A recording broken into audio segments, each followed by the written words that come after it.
नमस्कार, बहुत स्वागत है आपका। आप देख रहे हैं उत्तराखंड की अहम खबरें। मैं हूं आपके साथ शिल्पा तोमर। केदारनाथ हेलीकॉप्टर क्रैश मामले में एफआईआर दर्ज कर ली गई है। हेलीकॉप्टर कंपनी के खिलाफ ये केस दर्ज किया गया। आर्यन एविएशन का ये हेलीकॉप्टर जो क्रैश हुआ था, आर्यन हेली एविएशन के 2 मैनेजर्स पर केस दर्ज किया गया है। दोषियों के खिलाफ सख्त कार्रवाई के निर्देश हैं। गौरीकुंड के गौरी माई खर्क में जंगल में क्रैश हुए हेलीकॉप्टर के लिए आर्यन कंपनी के 2 मैनेजर्स पर मुकदमा दर्ज किया गया है। उनके खिलाफ एफआईआर दर्ज हो गई है। फाटा के राजस्व उप निरीक्षक ने कंपनी के खिलाफ सोनप्रयाग पुलिस में रिपोर्ट दर्ज करवाई है, जिसमें कहा गया कि लापरवाही से यह हादसा हुआ। हेलीकॉप्टर हादसे के कारण भले ही खराब मौसम बताया जा रहा हो, पर इसे हेली कंपनी द्वारा यूकाड़ा और डीजीसीए के नियमों की अनदेखी के तौर पर माना जा रहा है। हेलीकॉप्टर दुर्घटना में मारे गए मृतकों के परिजनों को Aryan heli aviation company 5-5 lakh रुपए मुआवजे के तौर पर देगी।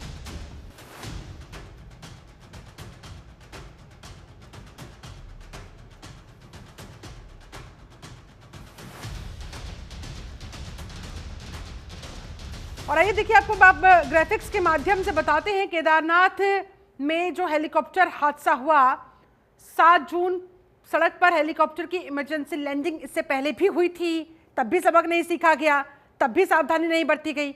इससे पहले 24 मई 2024 को हेलीकॉप्टर की आपातकालीन लैंडिंग का मामला सामने आया था। यही नहीं, 18 अक्टूबर 2022 को आर्यन एविएशन कंपनी का ही एक और हेलीकॉप्टर क्रैश हुआ था। उसमें भी 7 लोगों की जान गई थी।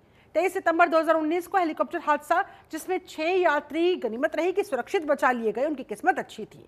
ये देखिए, इस मामले से जुड़े हुए इसी तरह के दूसरे कब मामले, कब हादसे सामने आए हैं। कौन कौन सी तारीख, कौन कौन से साल, आपके सामने ग्राफिक्स के माध्यम से।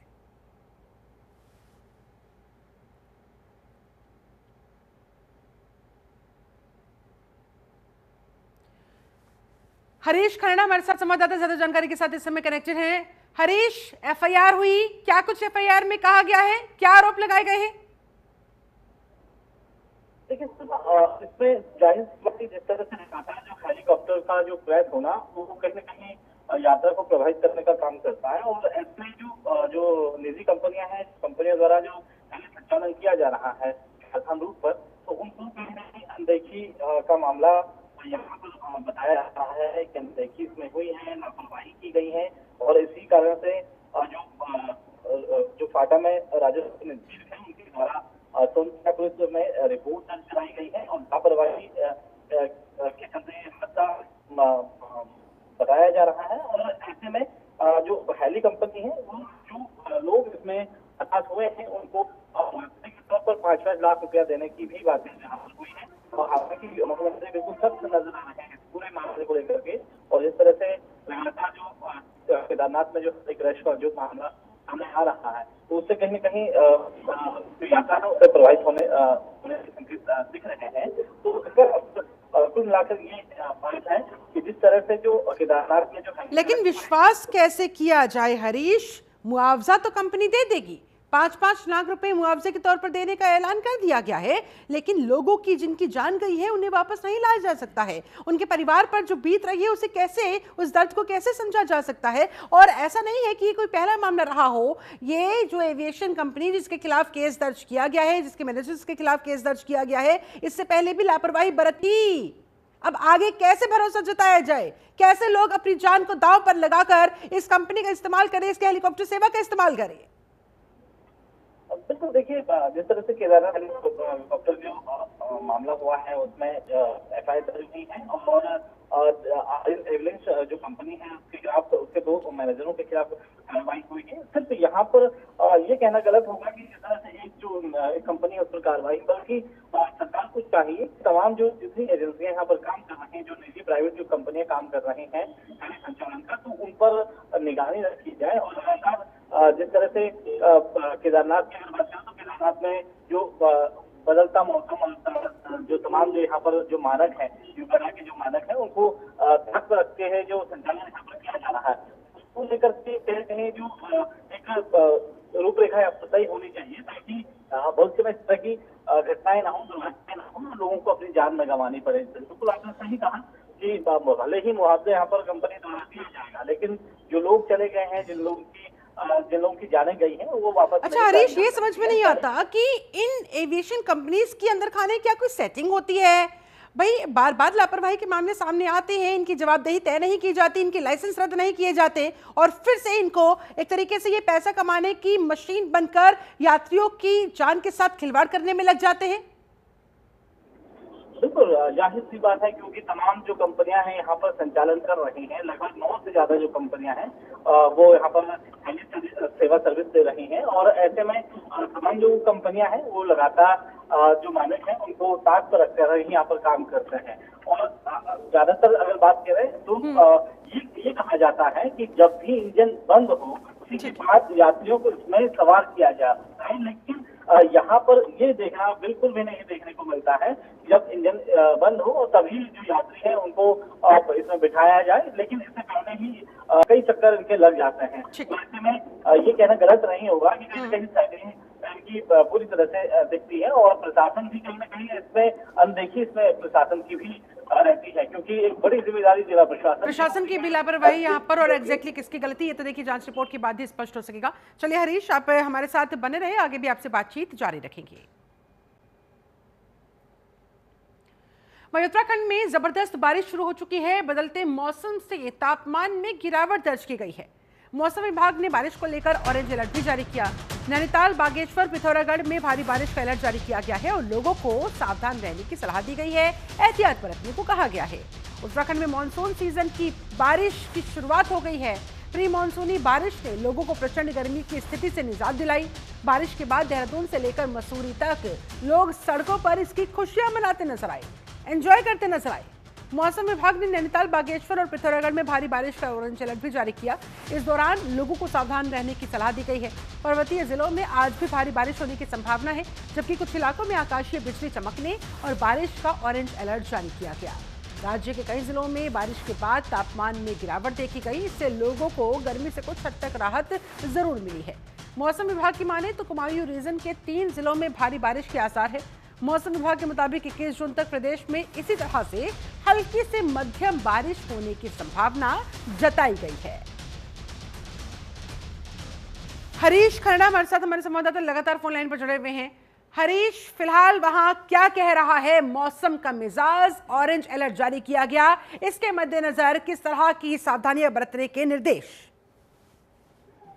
देखिए शिल्पा, मानसून की दस्तक उत्तराखंड में हो चुकी है और लगातार हम देख रहे हैं पहाड़ी हो या मैदान हो सभी जगह बारिश हो रही है। इस समय की अगर देहरादून की अगर बात करें तो देहरादून में काफी गर्मी हो रही है, धूप यहाँ पर खिली हुई है और एक उमस देखने को मिल रही है और लोग कहीं ना कहीं गर्मी से परेशान हैं। और लगातार जिस तरह से अब मौसम बदल रहा है, लगातार जो मौसम में बदलाव हो रहा है, पहाड़ी क्षेत्रों में बारिश हो रही है, अगर मैदानी क्षेत्रों में बात करें तो मैदानी क्षेत्रों में बारिश हो रही है। हालांकि अभी बारिश नहीं हो रही है, लेकिन आज की अगर बात करें तो आज ही मौसम विभाग की तरफ से कुमाऊं और गढ़वाल के जो जिले हैं, पहाड़ी जिले, वहां पर येलो अलर्ट जो है वो जारी किया गया है। जिला प्रशासन को भी सतर्क रहने के लिए कहा गया है, सतर्क रहने के लिए कहा गया है। और ऐसे में हम तमाम उन जगहों की बात करें जो नदी किनारे रहने वाले लोग हैं, जहाँ पर स्लाइड बहुत ज्यादा होता है, तो वहाँ पर कहीं ना कहीं जो पहाड़ी क्षेत्र है वहाँ पर लोगों को नुकसान भी हो रहा है, लोगों की फसलें खराब हो रही है, कई जगह मलबा भी आ रहा है और इसके अलावा कहीं धसाव भी हो रहा है। अगर हम शहरी क्षेत्रों की बात करें तो यहाँ पर कई जगहों पर जलभराव की स्थिति भी देखी जा रही है। तो कुल मिलाकर के देखिए कि कहीं खुशियां भी दिख रही हैं मौसम को लेकर के, जहाँ लोगों को गर्मी से राहत मिल रही है तो वहीं काफी नुकसान भी पहाड़ी क्षेत्रों में हो रहा है। बहुत शुक्रिया आपका हरीश खन्ना, इस पूरी बातचीत के लिए, जानकारी के लिए धन्यवाद आपका। उत्तराखंड में भूस्खलन और बारिश के चलते 3 मार्ग बंद हो गए। राज्य आपातकालीन परिचालन केंद्र के मुताबिक इसमें 1 लोक निर्माण विभाग और 2 PMGSY की सड़कें हैं। बंद मार्गों में 2 पिथौरागढ़ और 1 मार्ग चमोली जिले में बंद है। इन सड़कों को फिलहाल खोलने का काम किया जा रहा है।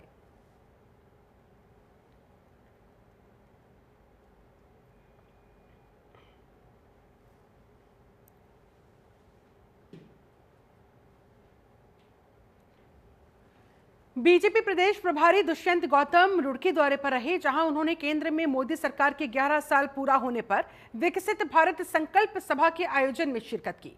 इस दौरान प्रदेश प्रभारी दुष्यंत गौतम ने कहा, संकल्प सभा में कार्यकर्ताओं की हौसला अफजाई की गई है, क्योंकि कार्यकर्ताओं के बल पर ही पार्टी आगे बढ़ रही है। उन्होंने कहा, आगे आने वाले दिनों में शक्ति केंद्रों पर संकल्प सभाओं का आयोजन होगा, जिसमें 11 साल की उपलब्धियों को जनता तक पहुंचाया जाएगा। उन्होंने कहा, सरकार का दायित्व होता है कि हर साल अपना रिपोर्ट कार्ड जन जन तक पहुंचाया जाए। इसलिए पीएम मोदी के 11 साल के कार्यकाल के कामों को जन जन तक पहुंचाने के लिए ये संकल्प दिलवाया जा रहा है।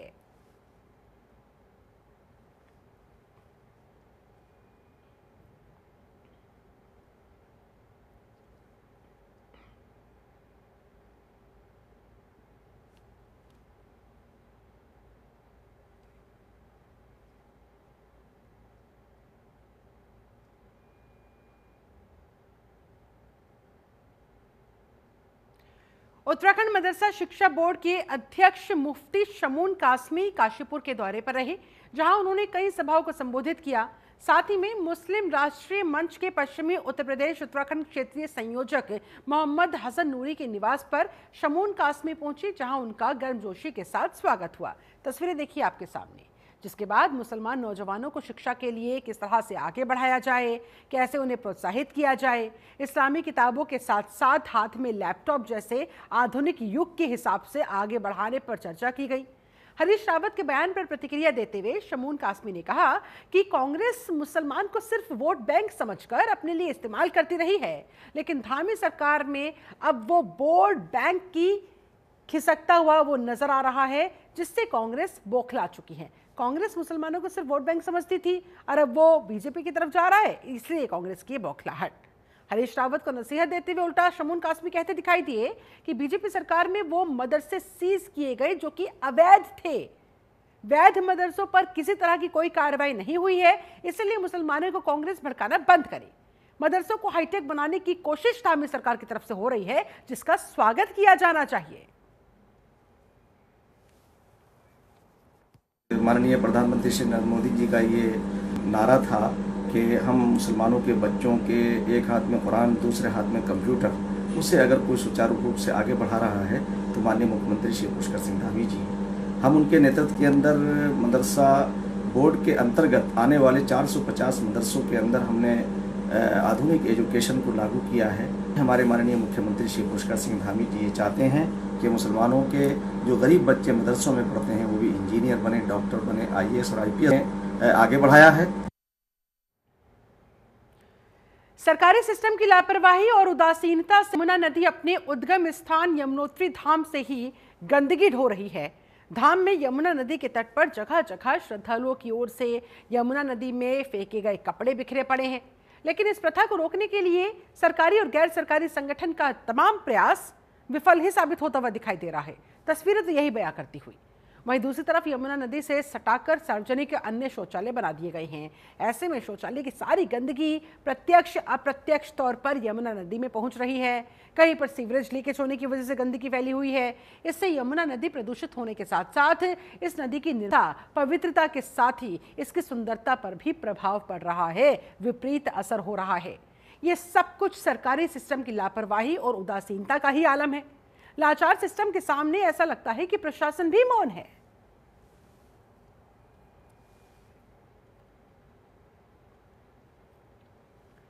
जल जीवन मिशन के तहत बनी पेयजल योजनाएं लोगों के काम नहीं आ पा रही। गर्मी बढ़ती जा रही है और ऐसे में लोगों को पीने का पानी तक नसीब नहीं हो पा रहा है। विकासखंड नौगांव के धारी मुंगरसंती क्षेत्र में आधा दर्जन गांव ऐसे हैं जो पेयजल संकट से जूझ रहे हैं।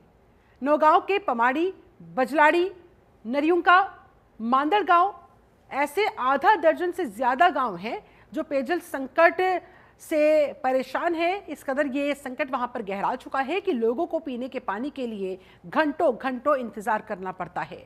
जल संस्थान पानी टैंकर से 30 किलोमीटर दूर बर्नीगाड़ गंगनानी धारा से वहां पर पहुंच रहा है, जो कि पर्याप्त नहीं है, सफिशिएंट नहीं है। पेयजल आपूर्ति नहीं होने की वजह से विभाग के खिलाफ लोगों में आक्रोश भी बढ़ता जा रहा है।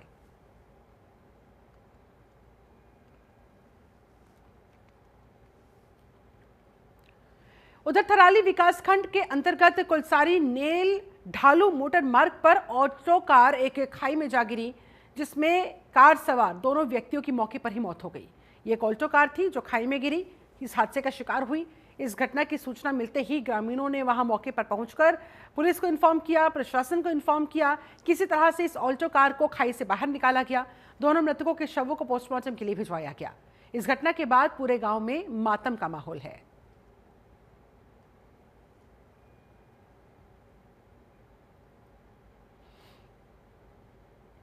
वहीं हरकी पैड़ी के पास सड़क पर पेड़ गिर गया। सुबह से हो रही बारिश और हवाओं के बीच ये पेड़ टूटा है। पेड़ गिरने की वजह से वहां पर मार्ग अवरुद्ध हो गया। पेड़ गिरते वक्त सड़क से कई श्रद्धालुगण स्थानीय नागरिक गुजर रहे थे जिनके ऊपर ये पेड़ गिरा, लेकिन संयोग से ये बच गए और बड़ा हादसा टल गया।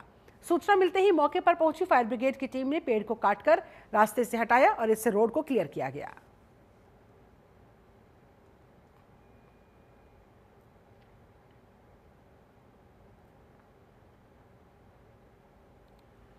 चारधाम यात्रा और आगामी कावड़ मेले को लेकर हरिद्वार पुलिस का ऑपरेशन लगाम तेजी से जारी है। इसी क्रम में थाना श्यामपुर पुलिस ने चेकिंग के दौरान एक काली स्कॉर्पियो को रोका, जिस पर काली फिल्म, अवैध हूटर और विधायक और ब्लॉक प्रमुख के स्टिकर्स लगे हुए थे। जांच में पता चला कि स्कॉर्पियो में सवार युवक छात्र है, ब्लॉक प्रमुख से सिर्फ दूर का रिश्ता है। पुलिस ने मौके पर ही पूरी की पूरी जो काली फिल्म गाड़ी में लगी हुई थी उसे हटवाया, हूटर हटवाया, वाहन को जब्त कर लिया गया और फर्जी स्टिकर हटाकर विधिक कार्रवाई की गई। पुलिस ने साफ किया, स्पष्ट किया कि वीआईपी दिखावे की आड़ में नियमों का उल्लंघन बर्दाश्त नहीं होगा।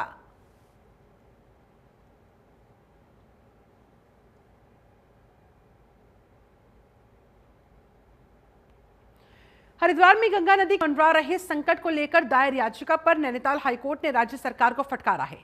मातृ सदन की ओर से दायर जनहित याचिका पर सुनवाई करते हुए कोर्ट ने सरकार को निर्देश दिए कि वो अवैध खनन पर अपनी विधिक राय पेश करे। बता दें, याचिका में आरोप लगाया गया था कि रायवाला से भोगपुर तक गंगा में नियमों को ताक पर रखकर खनन किया जा रहा है, जिससे न सिर्फ पर्यावरण को बल्कि गंगा के पौराणिक अस्तित्व को भी खतरा पैदा हो गया। कोर्ट ने यह सवाल उठाया कि हरिद्वार के सभी 121 स्टोन क्रशर 5 किलोमीटर दूर क्यों नहीं हटाए जा सकते, उनके लिए वैकल्पिक जगह क्यों नहीं तलाशी जा सकती।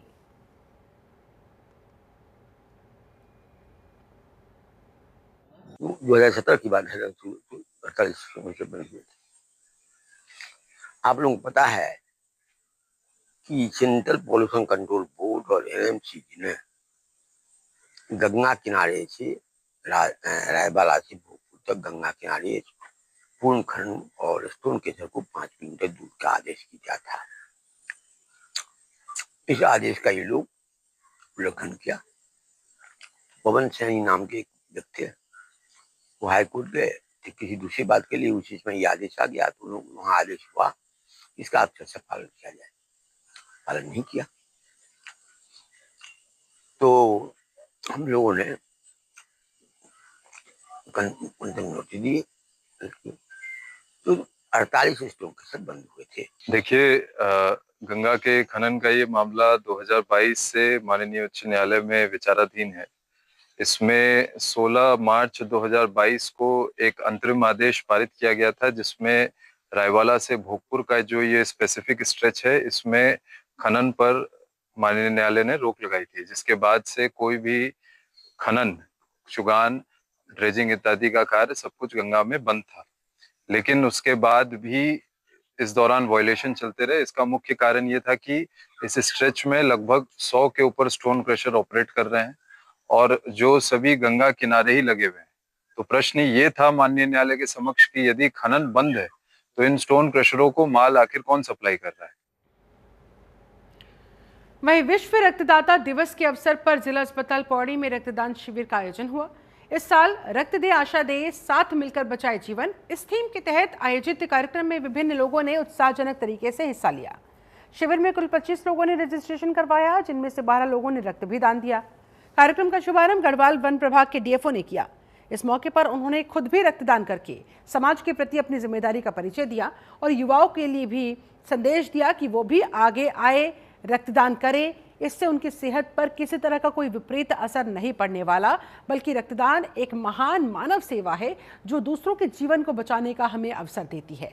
हर सक्षम व्यक्ति को रक्तदान करना चाहिए ताकि समय पर जरूरतमंदों की मदद की जा सके, उनकी जान बचाने में हेल्प की जा सके।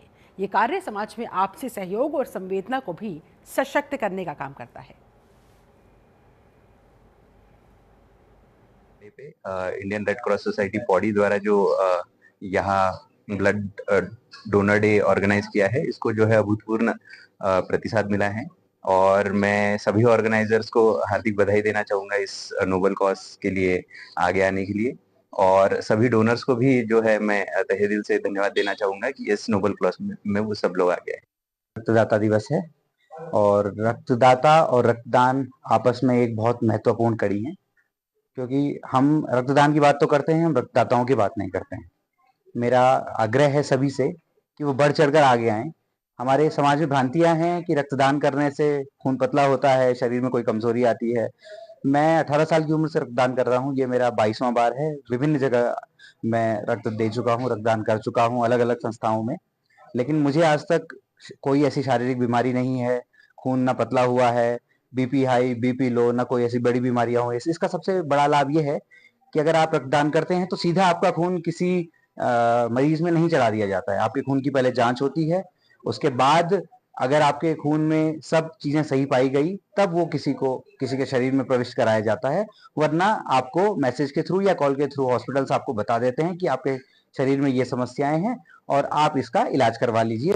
आज देखिए, आज हमने वर्ल्ड डोनेशन डे सेलिब्रेट किया है पौड़ी जनपद में, इसमें जिला अस्पताल में, और आज हमारे यहाँ पर 14 से ज़्यादा ब्लड डोनेशन हुए हैं। और जो एक कमी थी लोगों के, पौड़ी के लोगों के मन में एक कमी खलती थी, खून की कमी के कारण पेशेंट जो सफ़र करना पड़ता था, वो श्रीनगर या फिर देहरादून ट्रांसफ़र्स होते थे, लेकिन उन सब दिक्कतों को आज हमने बहुत हद तक रिजोल्व कर दिया है। और हम अपने हॉस्पिटल में, जिला अस्पताल में, आज हमने वर्ल्ड डोनेशन डे सेलिब्रेट किया है। और इसके उपलक्ष्य में हमारे CMS सर आए और हमारे जनपद के DM कार्यालय से उच्च अधिकारी आकर, और हमने बहुत ही अच्छी तरीके से आज ये world blood donation day celebrate किया है, और जिससे कि आने वाले टाइम में जो यहाँ के मरीज हैं, लोकल पेशेंट्स हैं, उन्हें बहुत ज़्यादा सुविधाएं मिलेंगी और उनकी जीवन उसमें इम्प्रूवमेंट होगा। हरिद्वार के रानीपुर पुलिस ने ऑपरेशन लगाम के तहत हुड़दंगियों पर कड़ी कार्रवाई की। सड़कों पर स्टंट दिखाने वाले बाइकर्स और सार्वजनिक जगहों पर शराब पीने वालों पर पुलिस ने एक्शन लिया। बता दें, चेकिंग के दौरान 37 लोगों को पब्लिक प्लेस में शराब पीते हुए पकड़ा गया, जिन पर पुलिस एक्ट में चालान काटा गया, उनसे जुर्माना वसूला गया।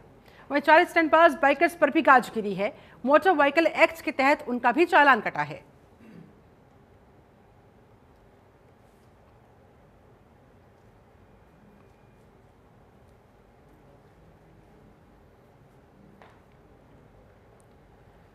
चलिए, इसके साथ उत्तराखंड की अहम खबरों में फिलहाल बस इतना ही।